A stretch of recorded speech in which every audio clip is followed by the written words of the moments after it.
नमस्कार, आप देख रहे हैं न्यूज समय तक और मैं हूं आपके साथ अमन त्रिवेदी। आइए नजर डालते हैं आज की ताजा खबरों पर। चलिए जानते हैं आज के देश और दुनिया की सिलेक्टेड काम की और महत्वपूर्ण 50 बड़ी खबरों को सिर्फ 10 मिनट में। पर अभी तक आपने इस वीडियो को लाइक नहीं किया तो लाइक कर दीजिए। डायबिटीज के बाद देश के युवाओं में तेजी से बढ़ रहा कैंसर, हर साल 15 लाख से भी ज्यादा केस आ रहे सामने। रिपोर्ट के अनुसार साल 2020 में देश में 13.9 लाख कैंसर मरीज थे, जिनकी संख्या साल 2025 तक 15.7 लाख पहुंचने का अनुमान है।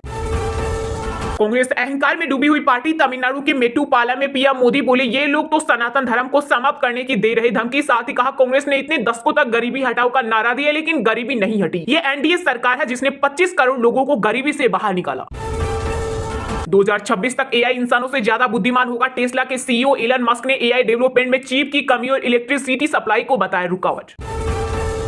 मुस्लिम हर जगह परेशान, चाहे वह हमारा देश हो या फिलिस्तीन। ईद के मौके पर बोले नेशनल कॉन्फ्रेंस अध्यक्ष फारूक अब्दुल्ला और पीडीपी चीफ महबूबा मुफ्ती। अयोध्या के राम मंदिर में स्थापित हुई 1.5 क्विंटल की रामचरितमानस, पेज 1000 और कीमत 5 करोड़। मध्य प्रदेश केडर के पूर्व आईएएस लक्ष्मी नारायण और उनकी पत्नी ने राम मंदिर ट्रस्ट को दिया भेंट। अब भक्त रामलला के साथ साथ सोने की रामचरितमानस के भी करेंगे दर्शन। राजनीतिक मंचों से झूठ की बौछार करने से इतिहास नहीं बदलता। कांग्रेस के मैनिफेस्टो वॉर के बीच राहुल गांधी ने बीजेपी पर बोला, बड़ा हमला का इतिहास गवाह है। किसने देश का विभाजन चाहने वाली ताकतों से हाथ मिलाकर उन्हें मजबूत किया और कौन देश की एकता और स्वतंत्रता के लिए लड़ा। महंगी हो गई मारुति की कीमतें, 2 मॉडल के बड़े दाम। स्विफ्ट की कीमत 25,000 रुपए और ग्रैंड विटारा सिग्मा वेरिएंट की कीमतें 19,000 रुपए तक बढ़ी। यह इस साल में दूसरी बार है जब मारुति सुजुकी ने अपनी कारों के दाम बढ़ाए हैं। लोकसभा चुनाव के लिए समाजवादी पार्टी ने घोषणा पत्र किया release. Party supremo Akhilesh Yadav ने जनता के लिए खुला वादों का पिटारा। जातिगत जनगणना, पुरानी पेंशन बहाली और किसानों को 5,000 रुपए प्रति माह। वहीं अग्निपथ योजना को भी खत्म करने का किया ऐलान। बागेश्वर धाम के पंडित धीरेन्द्र कृष्ण शास्त्री का सिर तन से जुदा करने की धमकी। बरेली में सैकड़ों की संख्या में हिंदूवादी संगठनों के कार्यकर्ताओं ने इकट्ठा होकर पुलिस को सौंपा शिकायती पत्र, एफआईआर दर्ज।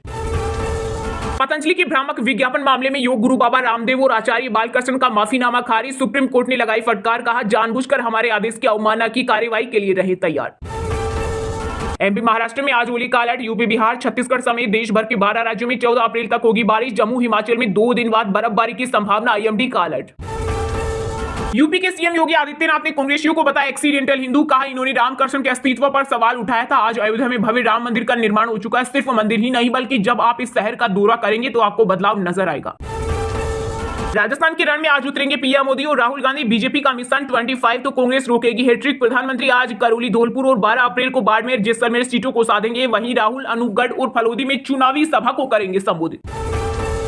दिल्ली हाईकोर्ट के बाद रावत रेवेन्यू कोर्ट से भी अरविंद केजरीवाल को लगा बड़ा झटका। हफ्ते में 2 बार ही कर पाएंगे वकीलों से मुलाकात। वहीं केजरीवाल को सीएम पद से हटाने की तीसरी याचिका भी खारिज। कोर्ट ने याचिकाकर्ता को कड़ी फटकार के साथ जुर्माना भी लगाया।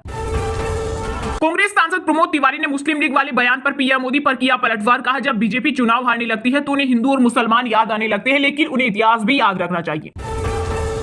दीपिका पादुकोण के पास 500 करोड़ की संपत्ति, 119 करोड़ का घर, 22 करोड़ का हॉलीडे होम, वेनिटी की कीमत 2 करोड़। दिल्ली में मचे सियासी घमासान के बीच केजरीवाल सरकार में समाज कल्याण मंत्री राजकुमार आनंद ने पार्टी और पद दोनों से दिया इस्तीफा। कहा मुझे कहीं से भी नहीं मिला ऑफर, पार्टी की भ्रष्टाचार की नीति से सहमत नहीं हूं, इसलिए पद और पार्टी छोड़ी। आईपीएल 2025 के मेगा ऑक्शन से पहले फ्रेंचाइजी 4 से ज्यादा खिलाड़ी कर सकेंगे रिटेन, ताकि टीम के कोर को टूटने से बचाया जा सके। एक रिपोर्ट में बीसीसीआई सूत्र ने दी जानकारी। माना जा रहा है कि इस पर जल्द ही फैसला लिया जाएगा। ये देश राम का है और राम मिलेंगे हनुमान के सीने में। इंडिया गठबंधन के सहारनपुर लोकसभा सीट से कांग्रेस उम्मीदवार मुस्लिम नेता इमरान मसूद के बदले सुर गा रही रामधुन। अदालत की निगरानी में सीबीआई करेगी संदेशखाली में जमीन कब्जाने और महिलाओं के साथ अत्याचार के मामलों की जांच। कोलकाता हाईकोर्ट ने दिया निर्देश, 2 मई को होगी अगली सुनवाई। नवरात्र में मछली वाला वीडियो तेजस्वी यादव के लिए बना गले की फांस। बीजेपी ने आरजेडी नेता को लिया आड़े हाथ। कहा ये लोग सनातनी बनना चाहते हैं लेकिन सनातनी संस्कार सीख नहीं पाए। भारतीय अंतरिक्ष एजेंसी इसरो की चंद्रयान 3 टीम को मिला यूएस के अंतरिक्ष क्षेत्र का शीर्ष पुरस्कार। दुनिया में बढ़ा भारत का मान। सीए पर लोगों को गुमराह कर रही ममता बनर्जी, बिना डरे नागरिकता के लिए करे आवेदन। केंद्रीय गृह मंत्री अमित शाह ने बंगाल के सीएम को लेकर दिया बड़ा बयान। बिहार के पश्चिम चंपारण लोकसभा क्षेत्र से निर्दलीय चुनाव लड़ रहे चर्चित यूट्यूबर मरीज कश्यप को प्रचार के दौरान महिलाओं ने दूध से कराया स्नान। वीडियो सोशल मीडिया पर हुआ वायरल। राजस्थान में तेजी से फैल रही गलसुआ नामक वायरल बीमारी। यह वायरस छोटी उम्र के बच्चों के गले पर करती है सीधा अटैक, इससे बहरे भी हो सकते हैं। 20 मई को बंद रहेगा शेयर बाजार। स्टॉक एक्सचेंज ऑपरेटर एनएससी और बीएसई ने इस दिन मुंबई में लोकसभा चुनाव के चलते ट्रेडिंग हॉलीडे किया घोषित। पेटीएम पेमेंट्स बैंक के एमडी सीईओ सुरेंद्र चावला ने दिया इस्तीफा। बेहतर करियर के लिए लिया था फैसला। 26 जून को रिलीव रहेगी कंपनी। मोटोरोला ने सैमसंग को दी खुली चुनौती। 16 अप्रैल 2024 को भारत में लॉन्च करेगा 6000 mAh की दमदार बैटरी वाला सस्ता 5G स्मार्टफोन। फोन में 12 GB RAM plus 256 GB internal storage और मीडियाटेक डिमेंसिटी 7025 5G प्रोसेसर समेत कई फीचर्स मिलेंगे। छत्तीसगढ़ में दिल दहला देने वाला हादसा। 50 फीट गहरी खाई में बस गिरने से 12 लोगों की मौत और 15 घायल। मृतकों के आश्रितों को 10-10 लाख रुपए देने की घोषणा। डीएमके के पास भ्रष्टाचार का कॉपीराइट। पीएम मोदी ने वेलूर में जनसभा के दौरान कहा, पार्टी एक फैमिली की कंपनी बन गई है। इन्होंने एंटी तमिल कल्चर को भी दिया बढ़ावा। साथ ही कहा, दिल्ली में बैठे लोगों को नहीं पता तमिलनाडु की धरती रचने जा रही इतिहास। चलिए अब जानते हैं जो आम आदमी के काम की और फायदेमंद खबरें हैं उनको विस्तार से। पर इससे पहले अभी तक आपने इस वीडियो को लाइक नहीं किया तो लाइक कर दीजिए। राजनीतिक मंचों से झूठ की बौछार करने से इतिहास नहीं बदलता। कांग्रेस के मैनिफेस्टो वॉर के बीच राहुल गांधी ने बीजेपी पर बोला बड़ा हमला। कहा, इतिहास गवाह है किसने देश का विभाजन चाहने वाली ताकतों से हाथ मिलाकर उन्हें मजबूत किया और कौन देश की एकता और स्वतंत्रता के लिए लड़ा।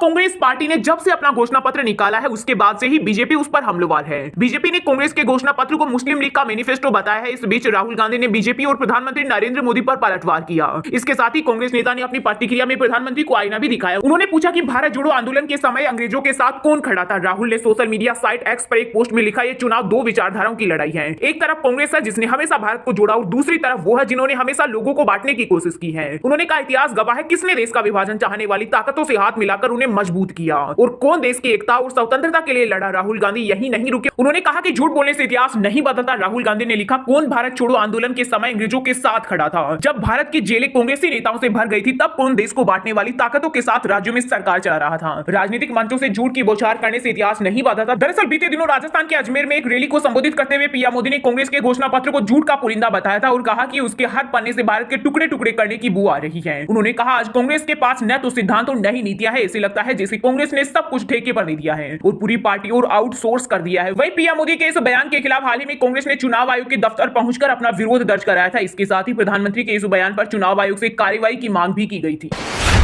लोकसभा चुनाव के लिए समाजवादी पार्टी ने घोषणा पत्र किया release. Party supremo Akhilesh Yadav ने जनता के लिए खुला वादों का पिटारा। जातिगत जनगणना, पुरानी पेंशन बहाली और किसानों को 5000 रुपए प्रति माह समेत किए कई बड़े वादे। जी हां, समाजवादी पार्टी के मुखिया अखिलेश यादव ने लखनऊ में लोकसभा चुनाव के लिए पार्टी का घोषणा पत्र जारी किया। विजन डॉक्यूमेंट 2024 के नाम से जारी घोषणा पत्र को सपा ने जनता का मांग पत्र, हमारा अधिकार नाम दिया। इस दौरान अखिलेश ने कहा कि सोशल मीडिया पर जनता से जानकारी मांगी गई थी। कई संस्थानों ने भी जानकारी दी है। सभी को संकलित करके जनता का मांग पत्र, हमारा अधिकार जारी किया है। अखिलेश यादव ने कहा कि सरकार बनने पर किसानों को एमएसपी की गारंटी दी जाएगी, युवाओं को रोजगार देने का काम करेंगे। उन्होंने कहा, आज भी गांव में 90% से ज्यादा युवा बेरोजगार हैं। ये सरकार आरक्षण नहीं देना चाहती, इसलिए नौकरी नहीं दे रही। ये सरकार जानबूझकर पेपर लीक करा रही है जिससे युवाओं को नौकरी न देना पड़े। अखिलेश यादव ने कहा, जो आटा सरकार गरीबों को दे रही है वो पौष्टिक नहीं है। हम आटा और डाटा का अधिकार मांग रहे हैं, शिक्षा को बेहतर करेंगे। सपा ने अपने घोषणा पत्र में कहा कि 2025 तक जाति आधारित जनगणना कराएंगे। इसके आधार पर 2029 तक सबको न्याय एवं हिस्सेदारी सुनिश्चित करेंगे। 2025 तक अनुसूचित जाति, अनुसूचित जनजाति एवं पिछड़े वर्ग के सभी सरकारी रिक्त पदों को भरेंगे। निजी क्षेत्र में समाज के सभी वर्गों की भागीदारी सुनिश्चित करेंगे। अखिलेश यादव ने आगे कहा, आज देश की सीमाएं असुरक्षित है, कुछ हिस्सों में तो भारतीय सीमाएं सिकुड़ती जा रही है। उन्होंने कहा, अग्निवीर योजना भाजपा की सोची समझी रणनीति, हमारी सरकार इसे समाप्त करेगी। भाजपा दोबारा सत्ता में आई तो पुलिस पीएससी में भी 3 साल की नौकरी न कर दे। अखिलेश ने दावा किया कि जनता सपा के साथ है, यूपी की सर्वाधिक सीटें जीतेंगे। भाजपा झूठे वादे करती है और सपा अधिकारों की बात करती है।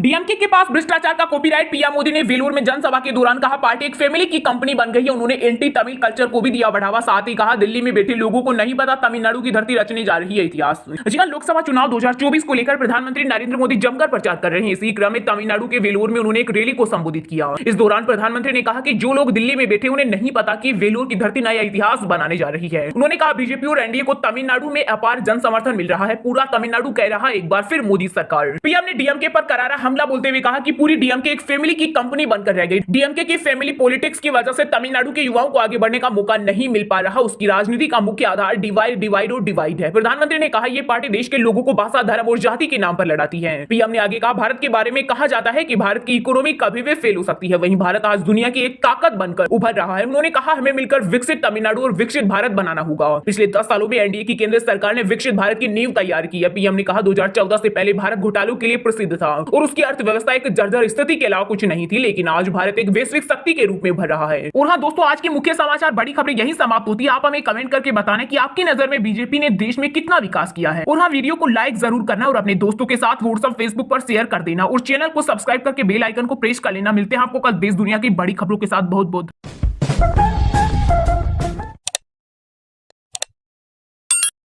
फिलहाल खबर में इतना ही। तब तक के लिए देखते रहिएगा न्यूज समय तक और दीजिए यानी हमें यानी कि अमन त्रिवेदी को इजाजत। नमस्कार।